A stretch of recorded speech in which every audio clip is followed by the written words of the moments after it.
The New York Islanders' losing streak has now reached 4 games. Is Lane Lambert on the hot seat? We'll talk about that, plus preview tonight's game in Edmonton against the Oilers. All that and more on today's Locked On Islanders podcast. Your Locked On Islanders, your daily podcast on the New York Islanders. Part of the Locked On Podcast Network, your team every day.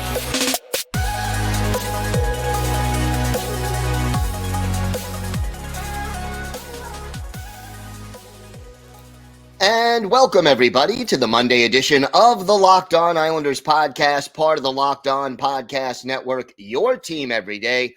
I want to thank everyone who makes Locked On Islanders your first listen every day. Don't forget to subscribe on YouTube or wherever you get your podcasts so you can get new episodes as soon as they drop. And today's episode is brought to you by Sleeper. Download the Sleeper app and use promo code LOCKEDONNHL to get up to a $100 match on your first deposit. Terms and conditions apply. See Sleeper's terms of use for details. We have got a lot to get to on today's show, but first, if there's something Islanders related on your mind, if you have a question, a comment, maybe a topic you'd like us to discuss on a future episode, feel free to email us at lockedonislanders@gmail.com. And if you leave your first name and where you're from, we are happy to mention you on the show when we discuss whatever's on your mind. You could also follow the show on Twitter at Locked On Isles, and you could follow me, Gil Martin, on Twitter or X at Ice Wars, NYR, VSNYI. We'll keep you up to date on all things Islanders all season long, and I am live tweeting during nearly every Islanders home and road game. So join me for some instant insight and analysis, and it's great to talk Islanders hockey with my listeners and viewers, game time or anytime. We have got a lot to discuss. Another disappointing performance by the New York Islanders on Saturday as they close out the early portion of the season with a lot of home games, with a 4-1 loss against the Washington Capitals. And you know, there were some bright spots in this game.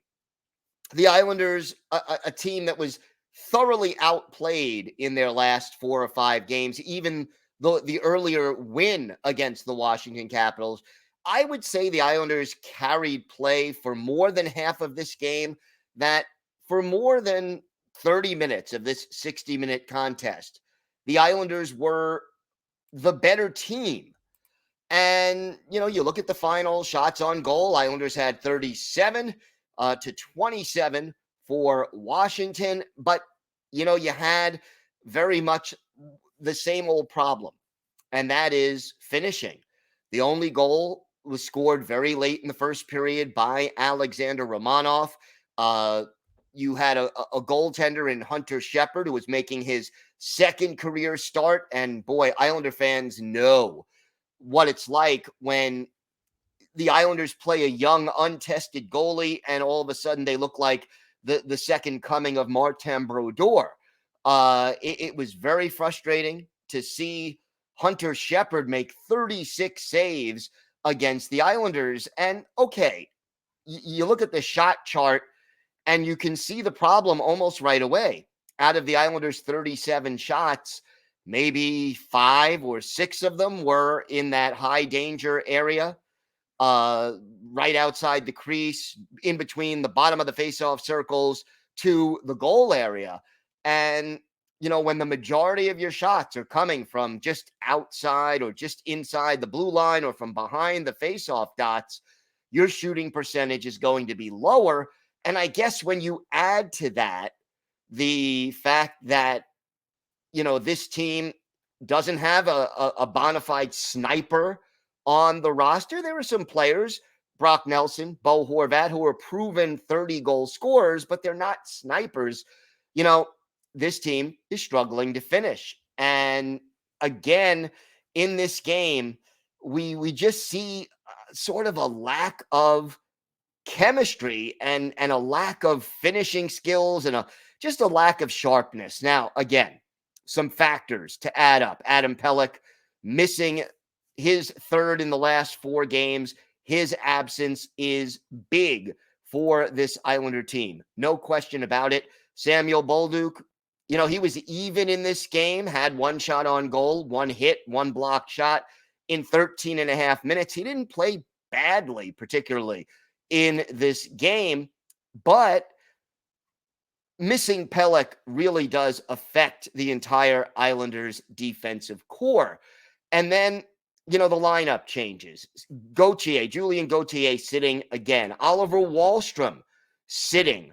Not surprised to see Pierre Engvall back in the lineup, but that Nelson Engvall Palmieri line, they struggled during their time together. And Nelson and Engvall were both -2. Palms was -1. And, when that one line, which has been the Islanders' best line over the course of the early part of the season, when they're not clicking, it's very hard for this team to get offensive consistency. And Lane Lambert, again, mixing and matching those lines as the offensive struggles of the team became more and more apparent. And, you look at this. We've talked about how the Islanders are trying to get their defensemen more involved in the attack, that's sort of part of the Lane Lambert scheme.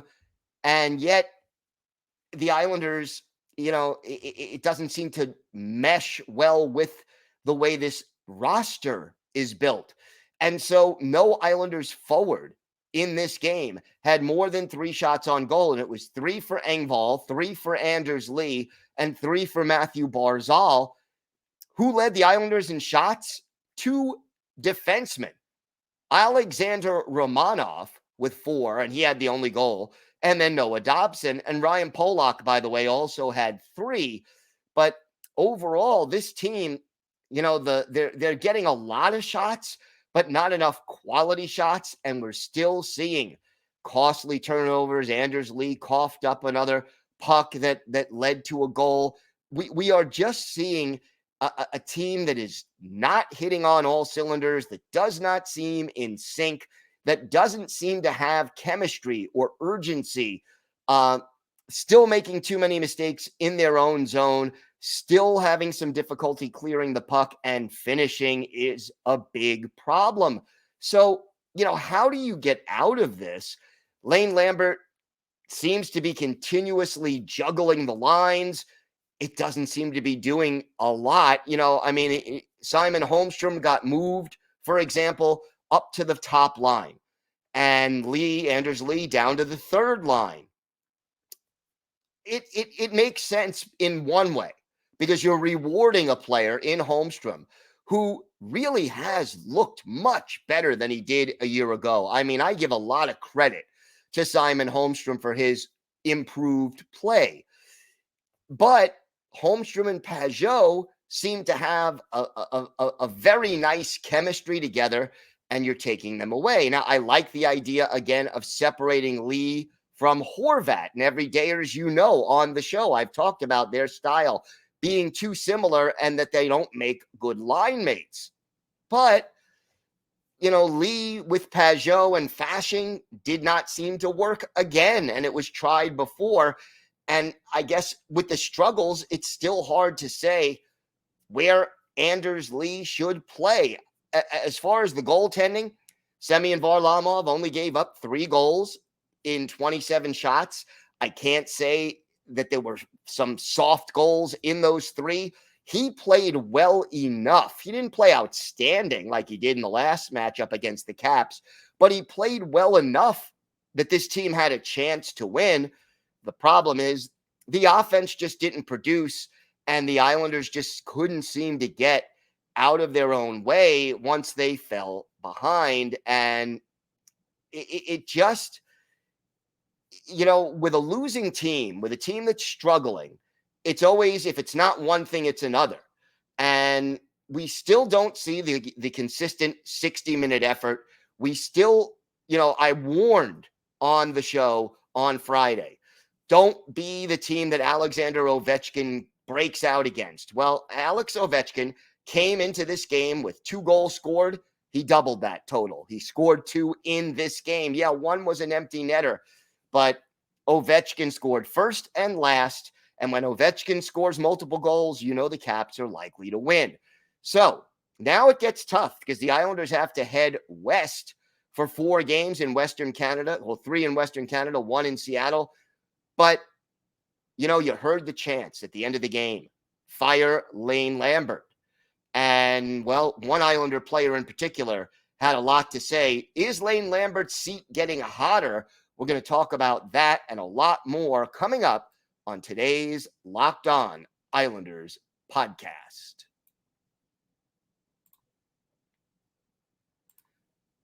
Today's episode is brought to you by your friends at eBay Motors. Passion, drive, and patience. What brings home the winning trophy is also what keeps your ride or die alive. eBay Motors has everything you need to maintain your vehicle and level it up to peak performance. From superchargers, roof racks, exhaust kits, LED headlights, and more. Whether you're into speed, power, or style, eBay Motors has you covered. With over 122 million parts for your number one ride or die, you'll always find exactly what you're looking for. And with eBay Guaranteed Fit, your part is guaranteed to fit your ride every time or your money back. Because with eBay Motors, you're burning rubber, not cash. With all the parts you need at the prices you want, it's easy to turn your car into the MVP and bring home that win. Keep your ride or die alive at ebaymotors.com. Eligible items only. Exclusions apply. eBay Guaranteed Fit only available to U.S. customers. So after the game, Islanders center Casey Cizikas not happy with basically the fact that the fans out there were chanting Fire Lambert at the end of the game. And Casey Cizikas speaking to Newsday, Andrew Gross, after the game, it's a joke. It's a joke. That kind of stuff ticks me off. It really does. I got no time for those fans. I've got no time for them. If they want to be like that, they can stay home. Well, look, here's the bottom line. I am not going to come out and say that Lane Lambert is the cause of the Islanders' problems, because I don't think he is. I don't always agree with his coaching decisions. I think he's a competent coach. I think with a different team, he probably would be, he could be a winning head coach in the National Hockey League. But right now, this team is in a 4-game losing streak. And I think the bigger issue for the Islanders right now is not that, you know, they're in this 4-game losing streak. It's that they are not playing to their potential. And you can talk all you want about strategy and consistency. Right now, this team is underachieving. And look, if you're a chef and you have the right ingredients, you can make a gourmet meal. If you don't have the right ingredients, you could still make a good meal, but you have to use your ingredients wisely. Right now, I'm not sure that Lane Lambert has gourmet ingredients, but I'm also not sure that he's using what he has to maximize their potential and their play. And yes, this is a veteran team, and they should know better. And they should know how to motivate themselves and be better. But right now, they're not. And while the head coach may not be the cause of the problem, I don't think right now he's also the solution for this team. And I'm concerned. I'm concerned about the fact that too many players on this roster are underachieving. We've talked, everydayers know, about Anders Lee. 1 goal, 2 points in 13 games, -5 on the plus minus. We have talked about JG Pageau. No goals yet this year. 5 assists through 13 games, a plus minus of -7. Ryan Pollock, one of your better defensive defensemen, -6 through 13 games. And we can go on. As far as that goes, there are too many players who are not playing up to their potential, who are not realizing, where they fit in and are not playing in sync. And ultimately, to a degree, that's going to fall on the head coach. Now, I think that the way this team is constructed, and everydayers, I've talked about the flaws in the way this team is constructed, and the fact that all offseason we were talking about this team needing to get younger, faster, and more skilled. Well, they didn't add anybody this offseason. I mean, who did they add to the lineup? They added Julien Gauthier, who has appeared in a grand total of 1 game so far this season. And, that's it.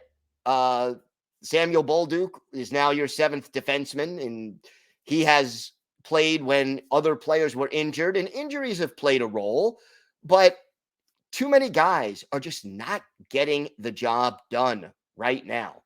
And the Islanders need to find their sweet spot. Now, they're heading west for this 4-game road trip. Edmonton, Vancouver, Seattle, Calgary. 3 of those 4 teams are struggling right now. You got to get me, I would like at least 6 points out of a possible 8, but you've got to get me at least 5. Or I begin to believe that the seat under Lane Lambert starts to get hotter. And look, I understand Casey Cizikas' frustration. I don't like when players say negative things about fans, but Zeke is frustrated. But if he wants to end the frustration, both of himself and his teammates and of the fans, this team has to play better. If Casey Cizikas is convinced that Lane Lambert is not the cause of the problem or is not to blame for the Islanders' inconsistent play and slow start, then he and his teammates have to prove that they can get the job done for Lane Lambert so Lane Lambert can keep his job. And I'll tell you right now, I think the crux of the problem doesn't lie with Lane Lambert. I think it goes higher than that. But I think that Lou Lamoriello, if this Western trip, this 4-game trip, doesn't work out particularly well, then I think you start to wonder if they go 1-3 or 0-3-1 on this 4-game trip, if that losing streak really starts to get into the 6-7 game range, maybe the seat under Lane Lambert starts to get a lot hotter. And here's the bottom line. I'm going to say this flat out. Changing coaches may light a fire under this team short term for a week, 2 weeks, 3 weeks. It may help them get back into the thick of the race right now. I mean, look, the Islanders are in 7th place, but they're 3 points out of 3rd, 5 points out of 2nd, and they have a couple of games in hand on some of the teams ahead of them. So I'm not saying the season is over, although it's deja vu all over again, because we've seen the Islanders have some November swoons in the last 10 years or so that have ended seasons. But here's the thing. I don't think changing coaches solves the underlying issues facing this team. And I'll say it again. I don't think Lane Lambert is the cause of the problem, but I don't know necessarily that he's the solution right now either. But his job may be on the line if this team doesn't start winning, because Lou Lamoriello has a history of not being afraid of firing head coaches when his team isn't playing well. He even fired Larry Robinson when he was with the Devils, when the Devils were in 1st place and there were 2 or 3 games left on the schedule. Now, Lou Lamoriello took over as the coach at that point. I don't think he would do that now, maybe other than for a game or 2. But this team needs to turn things around, and they need to turn them around quickly, because they are capable of playing better than what they've shown. All right, we have got more to get to on today's show. We'll have our Islanders birthday of the day, a goaltender who played for the team in the late 80s and early 90s and overcame some difficult circumstances. Plus, we will have a complete preview of tonight's game against the Edmonton Oilers. It's an 8:30 Eastern time start, and you can catch every minute on the Islanders' hometown broadcast with SiriusXM on the SXM app. Just search for Islanders. We've got all that and a lot more coming up on today's Locked On Islanders podcast. Today's episode is brought to you by Sleeper. A new NHL season brings all sorts of possibilities. I mean, Bo Horvat could score 50 goals. The Islanders could hoist the Stanley Cup, and you could win big by playing daily fantasy hockey on Sleeper, the official daily fantasy app of the Locked On NHL Network. Sleeper is our number one choice for daily fantasy sports, and especially daily fantasy hockey, because with Sleeper, you can win 100 times your cash in daily fantasy hockey contests. All you have to do is pick whether studs like Matthew Barzal, Alexander Ovechkin, or Nathan McKinnon will record more or less than their sleeper projections for goals, assists, saves, plus, minus, and more in any given game. And to win 100 times your bet on Sleeper, you need to correctly predict the outcome of 8 player stats. You heard me, Islander fans. You can win 100 times your money playing daily fantasy hockey with Sleeper. So start paying attention and nail your picks so you could start winning big. Use promo code LOCKEDONNHL. You'll get up to a $100 match on your first deposit. Terms and conditions apply. That's code LOCKEDONNHL. See Sleeper's terms of use for details and locational availability. So the Islanders head to Edmonton and take on the Edmonton Oilers. And boy, oh boy, is this... I look at this game, and it just screams trap game to me. And I'll tell you why. It screams trap because the Oilers are a team that is clearly better than their record. Loads of talent on this team. And yet they are struggling mightily. Now, they did win their last game in Seattle, winning 4-1. But before that, they were on a losing streak. This team that features some of the best, most talented players in the league in Connor McDavid, Leon Draisaitl, Zach Hyman, Ryan Nugent-Hopkins. I mean, I can go through this whole list of great, talented, fast, skilled players. But they are off to a 3-9-1 start. That's 7 points in 13 games. They are just seemingly, if you think the Islanders are struggling right now, boy, oh boy, are the Edmonton Oilers struggling. They are 28th in the league in goals scored. 28th in the league. The Edmonton Oilers, I mean, there are 32 teams. Just to give you an idea of what that's like, the New York Islanders right now are 29th. So the Islanders have scored 32 goals in their 13 games, and the Edmonton Oilers have scored 35 goals. So the Oilers, with all their skill and talent, are only scoring a little bit more than the Islanders. Now, goals against, they are 27th, and their penalty kill is 30th in the league. They're allowing 3 goals every 10 times they are on the PK. Power play is still doing pretty well. They are 9th in the league with a 23.9% success rate. And I'll tell you, this team defensively is struggling big time. And, you know, the question really becomes, when are they going to wake up offensively? They have made some dramatic moves. Jack Campbell, who was expected to be their number one goalie, put on waivers down in the minors. Stuart Skinner, now the number one guy, but even Skinner, his numbers, 3.53 goals against average and 861 save percentage, not getting the job done. So Edmonton really, really struggling right now. But the Islanders, again, like I said about Friday, on Friday's show about Alexander Ovechkin, the Islanders cannot be the team that the Oilers get well against. Here are the line combinations for the Oilers. Connor McDavid, Ryan McLeod, and Zach Hyman are the top line, dangerous as heck. Second line, Draisaitl, Dylan Holloway, and Warren Fogle. Ryan Nugent-Hopkins is the third line pivot with Evander Kane and Sam Gagner on either side of him. And then James Hamblin Raphael Lavoie and Derek Ryan are the fourth line. That third line for Edmonton would probably be the Islanders' first line, just to give you an idea of how deep and skilled this team is.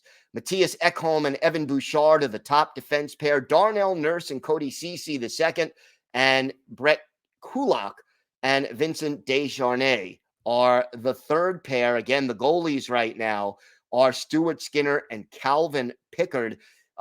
Matthias Janmark and Connor Brown both listed as day-to-day. We'll see if they come back for tonight's game. And the power play unit, think about this unit. Ryan Nugent-Hopkins, Zach Hyman, and Leon Draisaitl up front, Connor McDavid and Evan Bouchard on the points. I mean, that is a lethal group. So again, the keys to victory for the Islanders: slow down this speedy, skilled team. Do not chase them. Do not end up in the penalty box. These are problems the Islanders have had almost all season.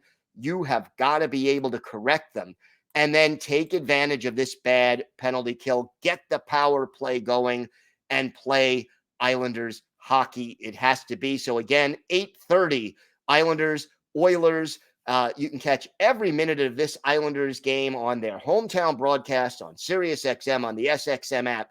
Just search for Islanders. So check that out, of course. Time now for our Islanders birthday of the day. And, well, today is the 55th birthday of former Islanders goaltender Mark Fitzpatrick, originally a second-round pick of the LA Kings back in 1987, made his NHL debut with the Kings in 88-89, but later that year was dealt to the New York Islanders, stayed with the Isles through the 92-93 season before heading to Florida, where Bill Torrey kind of picked him up and basically said that he wanted him for the Florida Panthers, and basically picked him up. And, you know, Fitzpatrick was a solid goaltender, but he contracted a very rare neurological disease, which made him miss all just about of the 90-91 season, was able to return in February of 92, and he earned the Bill Masterton Trophy in 1992 for his courageous comeback. That was a potentially deadly disease, and he was able to overcome it. We look at one of Fitzpatrick's better games with the Islanders, November 30th, 1989 at Chicago Stadium, the old home of the Chicago Blackhawks. Mark Fitzpatrick and Alan Chevrier, the goaltenders in this one, and Mark Fitzpatrick with a 31-save shutout as the New York Islanders blanked the Blackhawks by a score of 2-0. Alan Kerr and Hubie McDonough with the goals, and Kerr also assisted on McDonough's goal. Pat LaFontaine had a point as well, but Mark Fitzpatrick, the strong play by him, the biggest reason that the Islanders were able to win this game, despite the fact that they were outshot 31-20. So Mark Fitzpatrick is our Islanders birthday of the day. Thanks again for making Locked On Islanders your first listen every day. Everydayers, tomorrow on the show, we'll have our key takeaways from this big game against Edmonton. We'll also answer some of your questions. I have an email that I still need to get to, and if you want to have your email included on tomorrow's show, send it to me today on Monday, and we will include it. Keep in mind this week with the Islanders on the West Coast, the shows on YouTube may debut a little bit later than the typical midnight time, as I'm not going to, have time to record them until after the game is over. So if you're usually there for the premiere, just bear with us and we'll get it up as soon after the game as is possible. Hey, have a great day, everybody. Stay safe. And of course, let's go Islanders.